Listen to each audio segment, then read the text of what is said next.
Assalamualaikum warahmatullahi wabarakatuh.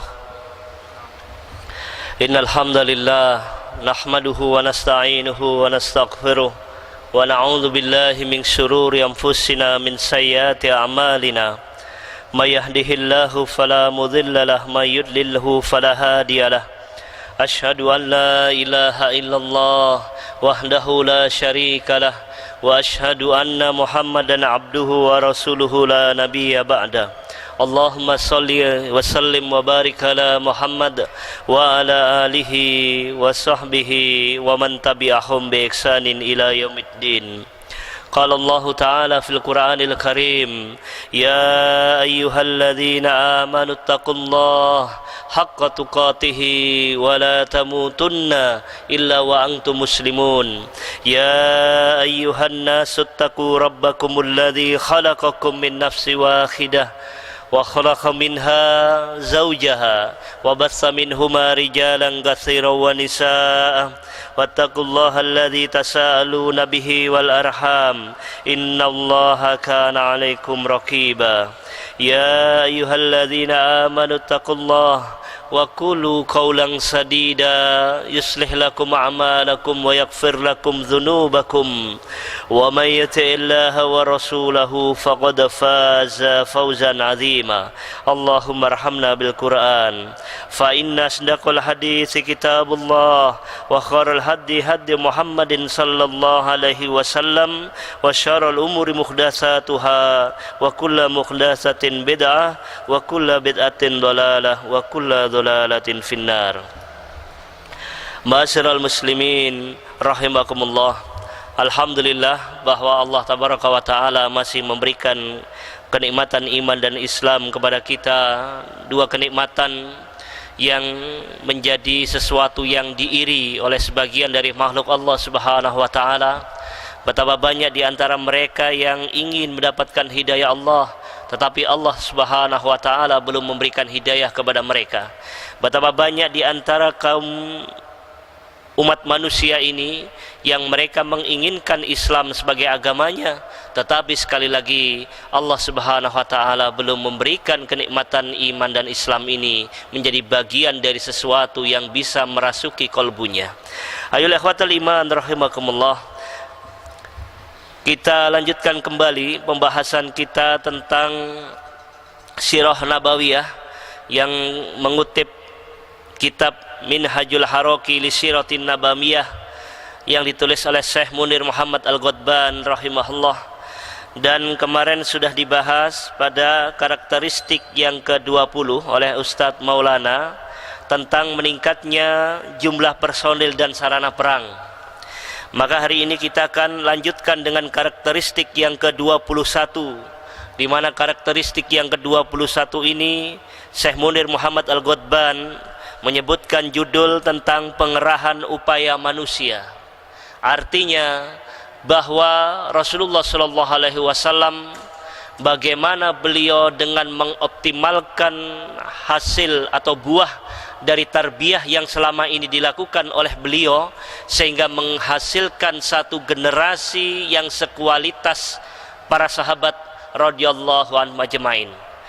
Maka Syekh Munir Muhammad Al-Ghadban mengawali dengan membuka ayat Allah Subhanahu wa taala di Quran surat Al-Anfal ayat 65 dan 66, di mana ayat itu berbunyi, a'udzubillahi minasyaitonir rajim, ya ayyuhan nabiyyu harridil mu'minina 'alal qital iyyakum minkum ishruna sabiruna yaghlibu mi'atain wa iyyakum minkum mi'atu yaghlibu alfam minal ladzina kafaru bi annahum qaumul la yafqahun.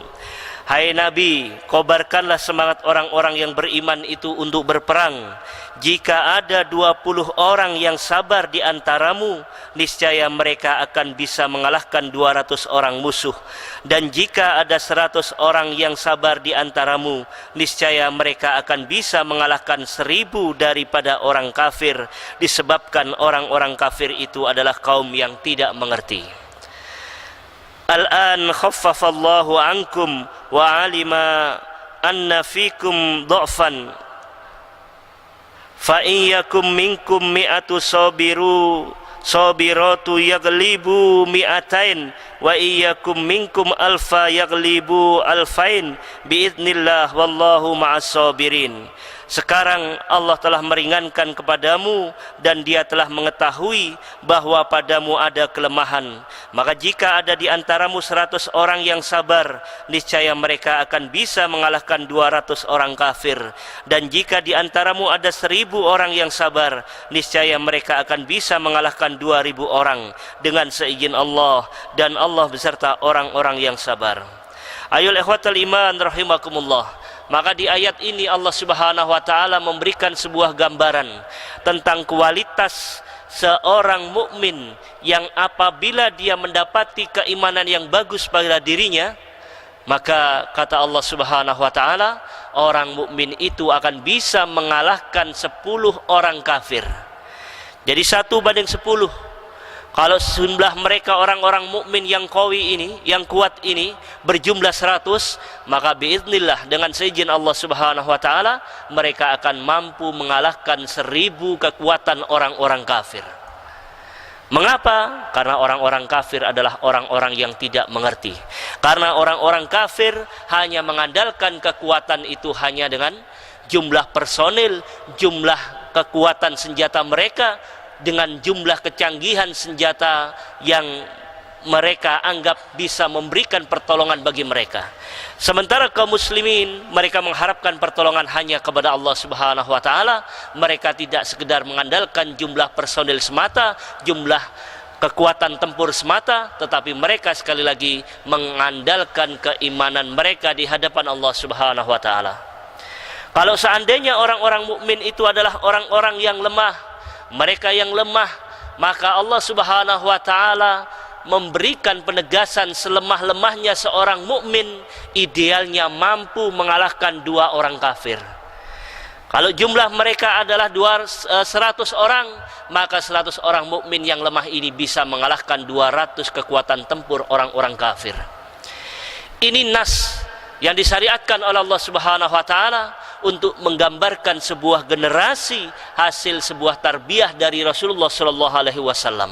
Seorang mukmin yang kuat mampu mengalahkan 10 orang-orang kafir, sedangkan mukmin yang lemah hanya mampu mengalahkan 2 orang kafir. Ayol ikhwatal iman rahimakumullah, sekali lagi ini yang kemudian menjadi bahan sebuah pembahasan awal yang disampaikan oleh Syekh Munir Muhammad Al-Ghotban. Bagaimana beliau mengatakan bahwa ini berarti seorang mukmin yang kuat sama dengan 10 lipat orang kafir, sedangkan mukmin yang lemah hanya 2 kali lipat mereka. Faktor perbedaan ini tergantung pada kualitas keimanan seorang muslim. Perbedaan inilah yang membuat kita dapat menyaksikan kualitas pengorbanan tertinggi, di mana kita tidak pernah membayangkan bahwa kemenangan bisa diraih melalui pengorbanan semacam ini. Kita bisa menyaksikan bagaimana ketika pada Ghazwatul Badar, ketika terjadi pertempuran Badar, kekuatan kaum muslimin cuma 313 menghadapi 1000 kekuatan kaum kafirin, dan mereka bisa mengalahkan dengan seizin Allah Subhanahu wa taala. Atau bagaimana ketika 700 kaum muslimin pada Ghazwatul Uhud menghadapi 3000 kekuatan orang-orang kafir, dan Allah Subhanahu wa taala memberikan kemenangan kepada kalangan kaum muslimin. Ayol ikhwatal iman rahimakumullah, sekali lagi ini menunjukkan hasil dari sebuah tarbiyah yang panjang yang dilakukan oleh Nabi sallallahu alaihi wasallam kepada para sahabat yang mulia. Ayol ikhwatal iman rahimakumullah, maka kemudian ditunjukkan oleh Syekh Munir Muhammad Al-Ghotban dalam beberapa kisah tentang heroiknya para sahabat di dalam beberapa ghazwah. Di antaranya adalah ketika dalam Ghazwatul Badar, beliau mengutip sebuah hadis dari Rasulullah SAW yang beliau bersabda kepada kaum muslimin pada Ghazwatul Badar, "Songsonglah surga yang luasnya seperti semua langit dan bumi, maka demi zat yang jiwa Muhammad berada dalam genggamannya, tak seorang pun yang hari ini berperang dengan sabar dan mengharap ridha Allah, ia maju dan tidak mundur kecuali Allah akan memasukkannya ke dalam surga." Maka ucapan Nabi SAW ini kemudian disambut oleh seorang sahabat yang mulia, Umair bin Al-Himam radhiyallahu anhu. Ia mengatakan, bah Maka Nabi kemudian bertanya kepada dirinya, apa yang membuat mengucapkan bah ya Umar? Maka Umar mengatakan, tidak ada ya Rasulullah selain harapan agar aku menjadi salah satu penghuni dari surga yang engkau janjikan itu. Maka Nabi kemudian bersabda, kamu termasuk penghuninya. Maka kemudian demi mendengar kabar gembira yang menyebutkan bahwa dirinya dikatakan oleh Nabi SAW akan menjadi bagian dari surga Allah Subhanahu wa taala, maka Umair bin Al-Himam radhiyallahu anhu ini kemudian mengambil beberapa kurma dari tangkainya dan kemudian memakan beberapa buah sambil ia mengatakan, jika aku tetap hidup hingga selesai memakan kurma-kurmaku ini, sungguh itu adalah kehidupan yang sangat lama.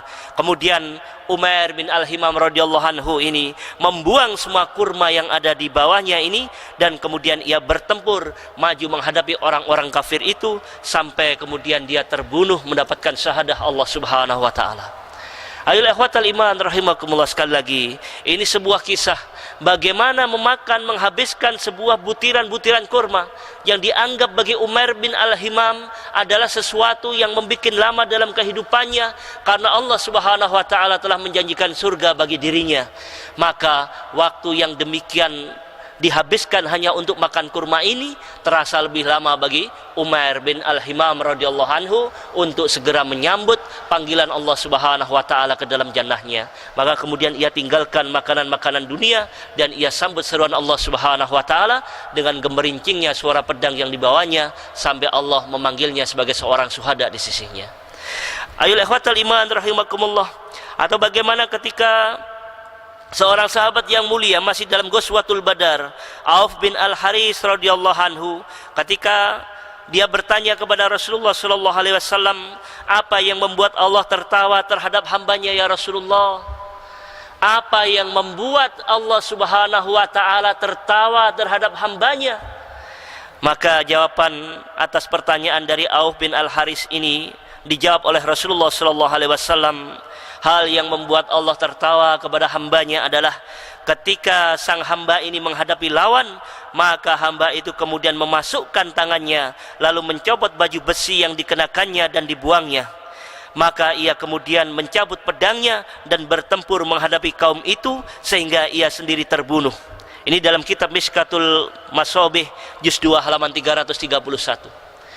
Atau dalam riwayat lain disebutkan bahwa Allah Subhanahu wa taala itu tersenyum ketika menyaksikan seorang hamba dia berlari sendiri menyambut para musuh-musuh Allah dan Rasulnya, sementara teman-temannya berlari ke belakang, tetapi dia justru menyongsong kedatangan para musuh-musuh Allah dan Rasulnya, dan kemudian dia bertempur sampai mendapatkan syahadah dari Allah Subhanahu wa taala.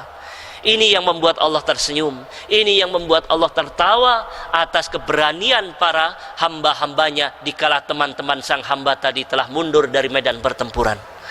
Ayol ikhwatal iman rahimakumullah, sekali lagi ini adalah gambaran dari sebuah generasi yang tidak akan mungkin kita dapatkan kecuali mereka yang betul-betul tertarbiyah dengan tarbiyah Islamiyah, mereka yang betul-betul terbina dalam sebuah majelis-majelis taklim, mereka yang akan terbina dalam sebuah roda pergerakan, roda sebuah harokah Islamiyah yang mereka sekali lagi memahami hakikat tentang perjalanan dakwah dan jihad itu sendiri. Ayol ikhwatal iman rahimakumullah. Maka kita juga bisa menyimak bagaimana seorang Mu'adz bin Amr bin Jamuh radhiyallahu anhu ketika ia mengatakan, aku mendengar dari orang-orang bahwa Abu Jahal berada di bawah sebuah pohon yang rindang. Maka kemudian mereka mengatakan Abul Hakam tidak bisa didekati. Abul Hakam adalah nama lain dari Abu Jahal. Maka ketika mendengar ucapan itu, aku, kata Mu'adz, menjadikan Abu Jahal sebagai sasaran utamaku dan aku pergi ke tempat Abu Jahal. Mu'adz menjadikan Abu Jahal sebagai target operasi utamanya dalam sebuah Ghazwatul Badar, dalam sebuah pertempuran utama. Ketika orang-orang pesimis untuk bisa mendekati Abu Jahal untuk membunuhnya, maka Mu'adz kemudian menjadikan tekad itu bahwa dia harus bisa menghadapi dan menghabisi Abu Jahal. Maka ayol ikhwatal iman rahimakumullah, apa yang dilakukan oleh Mu'adz? Maka Mu'adz menceritakan setelah dirinya menemukan tempatnya Abu Jahal, kemudian dia langsung menyerangnya sampai kaki Abu Jahal itu terpotong hingga separuh betisnya. Maka demi Allah, kata Mu'adz, aku tidak dapat mengumpamakan betisnya itu selain biji kurma yang jatuh terpental saat dipukul. Selanjutnya kemudian anaknya yang bernama Ikrimah, anaknya Abu Jahal, Ikrimah bin Abi Jahal radhiyallahu an, ketika Ikrimah saat itu masih kafir, maka Ikrimah kemudian menyerang bagian pundak dari Mu'adz bin Amr bin Jamuh ini, sehingga membuat tangan dari Mu'adz ini terlepas karena tebasan pedang dari Ikrimah bin Abi Jahal ini, dan menggantung dengan kulit pinggangnya. Maka perang yang demikian sengit sehingga membuat Abu Jahal ini jauh dari diri Mu'adz. Ayul ikhwatal iman rahimakumullah, maka Mu'adz sangat sedih dengan kondisi ini, dan dia bertekad sepanjang hari itu bagaimana dia bisa bertempur dengan menarik tangannya di belakang. Ketika dia merasa kesakitan, maka Mu'adz kemudian meletakkannya di atas kakinya, dan dia kemudian beranjak pergi dan membuangnya. Setelah itu muncul sahabat yang lainnya, Mu'awwadz bin Afra radhiyallahu an, yang dia kemudian melewati Abu Jahal yang terluka, dan kemudian Mu'awwadz ini menebasnya dengan telak lalu membiarkannya sekarat hingga meninggal dunia. Ini kisah disebutkan di dalam kitab Ar-Rahiqul Maktum fi Siratin Nabawiyah dari riwayat Ibnu Ishaq halaman 245.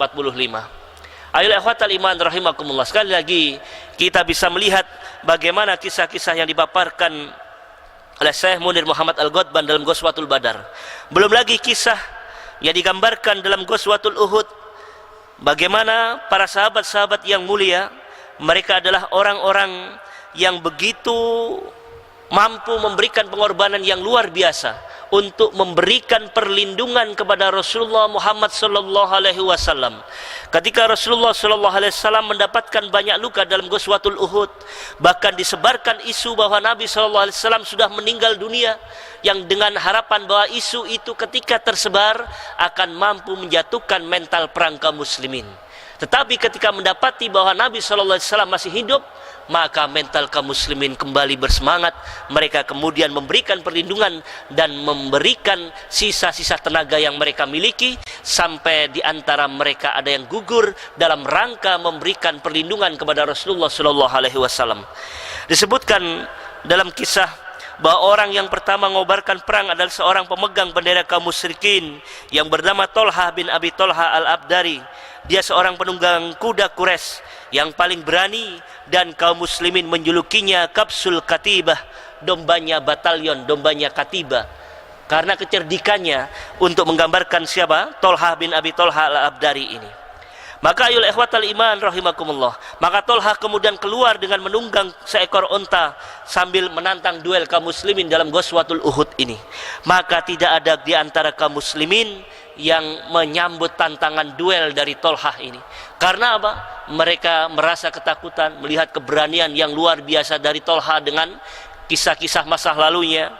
Tetapi ada di antara seorang sahabat yang bernama Az-Zubair, di mana Az-Zubair ini segera tampil untuk menantang sambutan duel yang disampaikan oleh Tolha ini. Maka dengan sigap Zubair digambarkan, ia langsung melompat ke arah si Tolha bagaikan seekor singa. Ia naik ke atas ontanya dan kemudian membanting Tolha serta melemparkannya ke tanah. Maka kemudian dia langsung ketika melihat si Tolha ini tersungkur di tanah, Tolha kemudian turun langsung menyembelih dengan pedangnya leher dari si Tolha ini.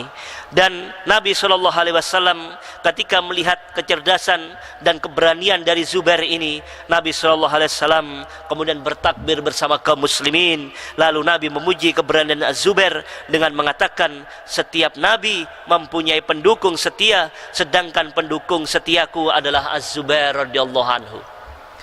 Ayolah rahimakumullah. Ini gambaran sekali lagi generasi sekualitas para sahabat, bagaimana mereka adalah generasi-generasi yang tangguh, yang mereka tidak ngepir, yang mereka tidak takut dengan jumlah kekuatan personil musuh walaupun berkali-kali lipat dari kekuatan kaum muslimin. Karena mereka yakin ada kekuatan yang akan memberikan pertolongan kepada mereka. Siapa? Allah Subhanahu wa ta'ala. Dan Allah hanya akan memberikan pertolongan kepada orang-orang yang beriman. Maka nasihat inilah yang senantiasa diberikan oleh para khulafah, para khalifah, para amirul mu'minin.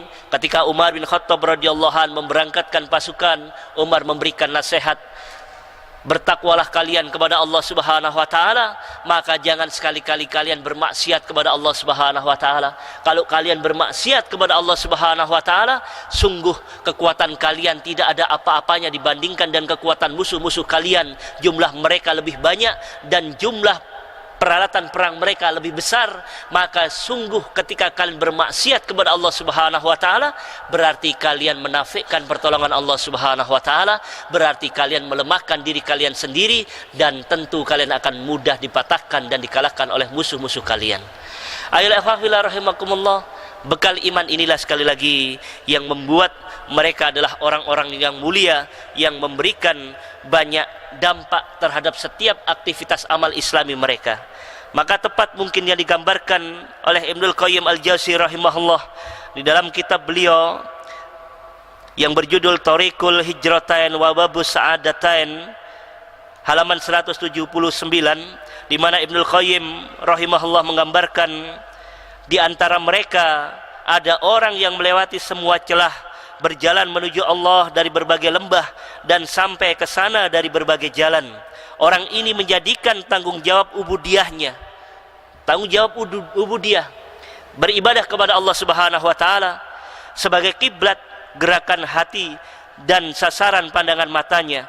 Ia menjadikan makmum dan berjalan di belakang ubudiyahnya kemanapun ia pergi. Ia memiliki saham di semua bagian di mana ada ubudiyah, di sana ia pasti ada. Dalam ilmu, Anda akan mendapatinya bersama ahlinya. Dalam jihad, Anda akan menemukannya di saf para mujahid.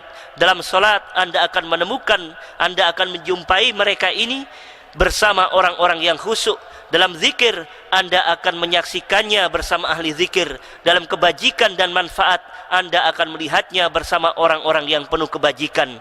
Ia benar-benar memegang erat ubudiyahnya, bagaimanapun pilar-pilar ubudiyah itu adanya. Dia menghadap kepadanya dimanapun bagian-bagian ubudiyahnya itu berada. Jika ada yang bertanya, amal jenis apakah yang kamu inginkan? Maka ia akan mengatakan, aku ingin menunaikan perintah-perintah Rabbku, aku ingin melaksanakan perintah-perintah Allah Subhanahu wa taala bagaimanapun dan dimanapun.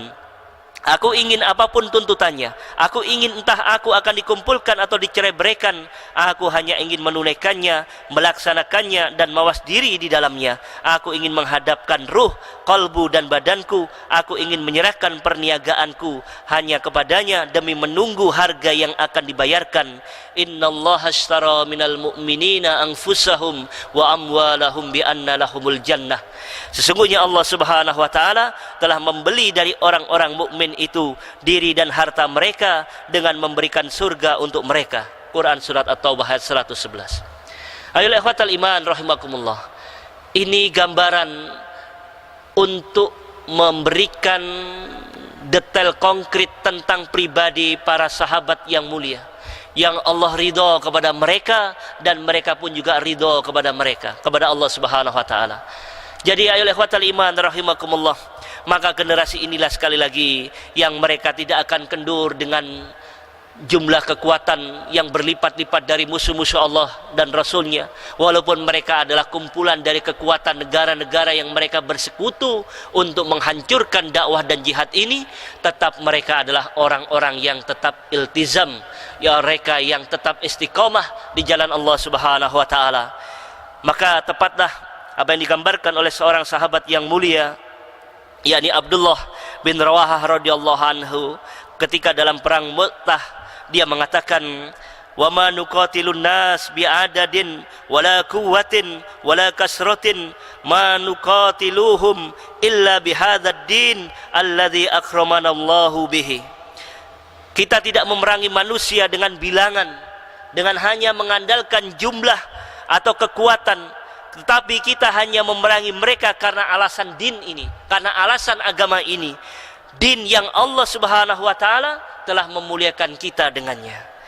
Jadi ayolah ikhwatal iman rahimakumullah, maka sungguh keliru kalau kemudian sebuah pergerakan Islam, sebuah pergerakan dakwah, dia hanya berorientasi mengumpulkan jumlah-jumlah personil tanpa mengadakan pembinaan ruhiyah, tanpa memberikan bekal iman dan takwa kepada a'dho'nya, kepada para anggota-anggotanya. Karena ini adalah hakikat yang paling prinsip yang dikerjakan oleh Rasulullah Shallallahu Alaihi Wasallam, bagaimana pembinaan akidah, bagaimana pembinaan ruhiyah mereka, bagaimana pembinaan keimanan mereka, adalah sasaran awal yang dibidik oleh Rasulullah Shallallahu Alaihi Wasallam untuk menguatkan mereka. Ketika mereka orang-orang yang terbiasa menanggung beratnya bangun sholat malam, ketika mereka adalah orang-orang yang terbiasa menanggung beratnya beban dakwah, maka mereka selanjutnya adalah orang-orang yang terbiasa akan menanggung beratnya ujian ketika jihad fisabilillah itu akan memanggil mereka. Mereka adalah orang-orang yang pertama akan menyambut seruan Allah Subhanahu wa taala di dalam urusan jihad fisabilillah ini. Jadi mereka bukan orang-orang yang membiarkan orang-orang solehnya, orang-orang alimnya untuk berangkat jihad fisabilillah, sementara mereka hanyalah orang-orang qaidun, orang-orang yang duduk menunggu hasil dari pertempuran tanpa melibatkan diri mereka sendiri. Ma'asyiral muslimin rahimakumullah. Ada sebuah catatan yang menarik yang disampaikan oleh Ustadz Abu Rusdan hafizahullahu ta'ala terkait dengan bagaimana generasi sekualitas para sahabat ini pun juga menghadapi ujian-ujian fitnah, ya, yang menurut beliau ada ujian yang ini adalah ujian yang lebih berat dihadapi oleh para sahabat, kendati mereka bermajlis bersama Rasulullah Sallallahu Alaihi Wasallam, tetap saja mereka bisa menjadi orang-orang yang futur, menjadi orang-orang yang mundur setelah mereka memiliki hamasah yang demikian tinggi, setelah mereka memiliki semangat yang demikian tinggi. Apa dua hal yang ditakutkan, yang dicemaskan, yang dalam pandangan Ustadz Abu Rusdan ini? Yang pertama, kata beliau, adalah inkhiraful usur, adalah masa bolak-baliknya zaman, di mana seseorang yang dulu mungkin adalah seorang mujahid, maka boleh jadi pada akhirnya dia akan menjadi pengkhianat. Yang dulu adalah seorang dai, seorang ustadz, maka boleh jadi dia akan menjadi mantan ustadz yang melakukan penggembosan terhadap semangat-semangat dakwah dan jihad. Maka digambarkan oleh beliau untuk bisa memahami tentang hakikat inhiraful usur, tentang terbolak-baliknya zaman yang penuh dengan masa-masa fitnah ini. Ketika Rasulullah SAW pada satu saat beliau sedang bermajlis bersama para sahabat, Nabi SAW bersabda, sungguh di antara kalian yang hadir di majelis ini ada gigi yang gerahamnya di neraka lebih besar daripada gunung Uhud. Nabi katakan di hadapan para sahabat sekali lagi, sungguh, kata Nabi, ada di antara kalian, di antara para sahabat yang mulia, yang kalian nanti gigi gerahamnya di neraka jauh lebih besar daripada Jabal Uhud, daripada gunung Uhud. Kemarin saya kebetulan pas, alhamdulillah, umrah, ziarah ke Jabal Uhud, Masya Allah, demikian besar Jabal Uhud itu. Maka tidak bisa kita bayangkan bagaimana gigi geraham seseorang itu akan menjadi besar ketika dia di neraka. Ini menunjukkan satu hukuman yang Allah Subhanahu wa taala berikan kepada orang tersebut. Maka ketika Nabi Shallallahu Alaihi Wasallam memberikan gambaran itu membuat para sahabat tidak bisa tidur nyenyak. Di antaranya termasuk adalah Abu Hurairah radhiyallahu anhu, di mana Abu Hurairah ini merasa khawatir, jangan-jangan gambaran yang diberikan oleh Nabi tentang seseorang yang mempunyai gigi geraham di neraka lebih besar daripada Jabal Uhud itu adalah dirinya.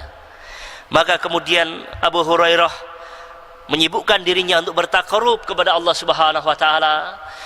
Ia membersihkan dirinya, ia mendekat kepada Allah Subhanahu wa taala dan memohon kepada Allah Subhanahu wa taala agar diberikan kesempatan untuk menyaksikan siapa di kalangan di antara sahabat yang disebutkan oleh Nabi Shallallahu Alaihi Wasallam ini. Dan dia bermohon kepada Allah semoga itu adalah bukan dirinya. Maka kemudian waktu berjalan dan satu persatu orang-orang yang hadir di majelis itu meninggal dunia. Maka tinggal 2 orang yang hadir di majelis itu dalam catatan Abu Hurairah radhiyallahu anhu. Siapa? yakni dirinya dan seseorang yang bernama Ar-Rajjal bin Unfuwah. Ar-Rajjal bin Unfuwah.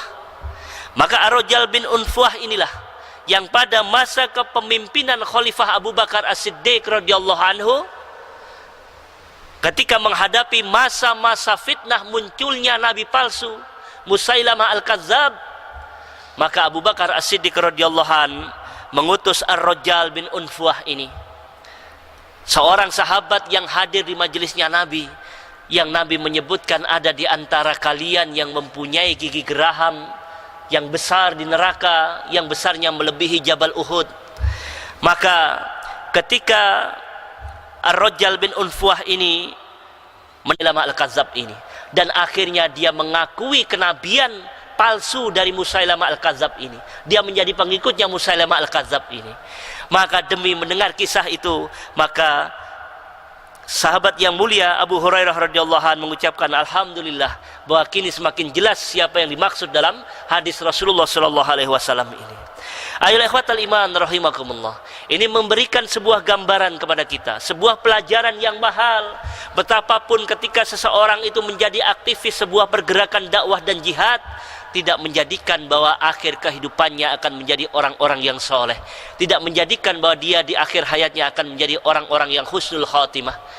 Karena inkhiraful amal, inkhiraful usur, gonjang-ganjingnya dunia, masa-masa yang penuh dengan fitnah, yang membuat ketika seseorang tidak bisa sabat fisabilillah, tidak bisa dia berpegang teguh di jalan Allah Subhanahu wa taala, maka dia akan menjadi bagian dari orang-orang yang futur, menjadi orang-orang yang mundur ke belakang, yang akhirnya dia terpisah dari keimanan dakwah dan jihadnya itu sendiri. Betapa banyak, kata Ustadz Abu Rusdan, beliau katakan di negeri ini misalnya, betapa banyak tokoh yang dulu dikenal sebagai aktivis pergerakan Islam yang hari ini parkir di ruang demokrasi. Betapa banyak mereka-mereka yang dulu berteriak untuk urusan dakwah dan jihad, akhirnya mereka terlena dengan kenikmatan demokrasi. Beliau memberikan sebuah gambaran. Kebetulan Ustadz Abu Rusdan pernah berjihad di bumi Afghanistan. Bagaimana dulu para mujahidin banyak memfigurkan seorang tokoh komandan mujahidin, Profesor Dr. Syekh Abdul Rabi Ar-Rasul Sayyaf hafizahullah ta'ala. Bahkan Syekh Sayyaf ini yang memberikan hiburan ketika sebagian mujahidin Afghanistan mengeluh kepada beliau, ya Syekh, kami mendengar bahwa keberadaan kami ini menjadi bahan gunjingan, di mana mereka mengatakan bahwa kami ini hanya sekedar menghabiskan susu, telur dan daging. Maka demi Allah, kalau memang itu kondisinya yang menimpa kami, maka izinkan kami ya Syekh untuk kembali ke negeri kami, kembali ke Indonesia. Apa kata Syekh Abdul Rabi Ar-Rasul Sayyaf rahimahullah ini, hafizahullah ta'ala ini, beliau mengatakan, ya akhi, antum duduk dan diam saja di sini, itu sudah sangat bermanfaat buat kami. Apalagi kalian di sini masih berlari-lari dan latihan melakukan i'dad bersama kami untuk memberikan pembelaan bersama kaum muslimin yang ada di bumi Afghanistan. Ini ucapan hiburan yang diberikan oleh Syekh Sayyaf. Maka hari ini beliau dengan rambut yang sudah memutih dan janggut yang memutih semua, bahkan tubuhnya semakin kurus, ya. Digambarkan ketika itu bagaimana para mujahidin untuk memeluk Syekh Sayyaf ini, sampai-sampai mereka tidak bisa memeluk lingkar pinggangnya karena demikian besarnya tubuh beliau. Tapi ketika dalam usia yang uzur ini, beliau kurus, dan posisi hari ini beliau duduk di Loya Jirga. Loya Jirga itu semacam dewan perwakilan daerah di rejim Hamid Karzai, dan ini bagi Syekh Ustadz Abu Rusdan adalah sesuatu yang menyedihkan. Bahkan beliau masih berharap semua pilihan Syekh Sayyaf untuk duduk di Loya Jirga ini merupakan ijtihad yang semoga bisa dibenarkan dan semoga dia diampuni oleh Allah Subhanahu wa taala. Ayo ikhwatal iman rahimakumullah.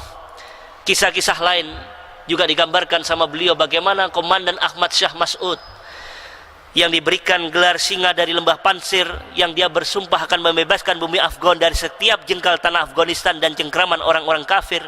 Maka pada akhir hayatnya dia harus gugur, harus terbunuh di tangan para mujahidin Taliban, karena ada indikasi bahwa dia terlibat memberikan banyak kontribusi bagi para musuh-musuh Allah dan Rasulnya yang ada di bumi Afghanistan.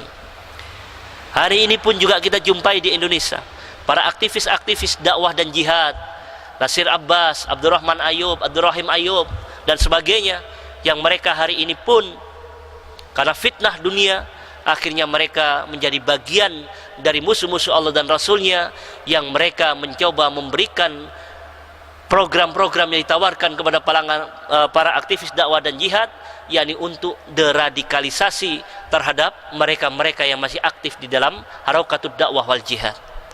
Wal iyadu billah, kita berlindung kepada Allah Subhanahu wa taala dalam perkara-perkara ini. Maka fitnah yang kedua adalah, selain ini khiraful usur, kata Ustaz Abu Rusdan, adalah fitnah tamhis.